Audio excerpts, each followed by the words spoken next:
Customer churn in manufacturing industry. Resolve your problem of customer churn with us. Our client, a global manufacturing company, is losing customers, impacting their revenue and growth. Addressing this is crucial for their sustainability. We provide a comprehensive solution to mitigate customer churn. Here's how. We segregate the data into different regions to analyze churn rates geographically.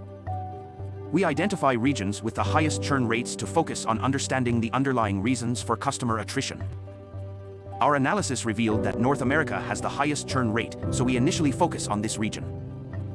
Drilling down into North America, we analyze the churn rate by country.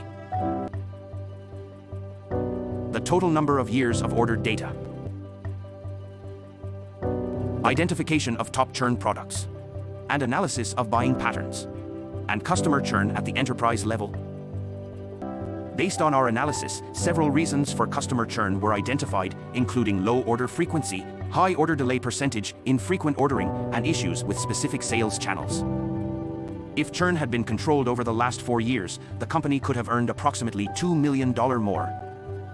By implementing our solution, manufacturers can better understand and address customer churn, leading to improved customer retention, increased revenue, and sustained business growth.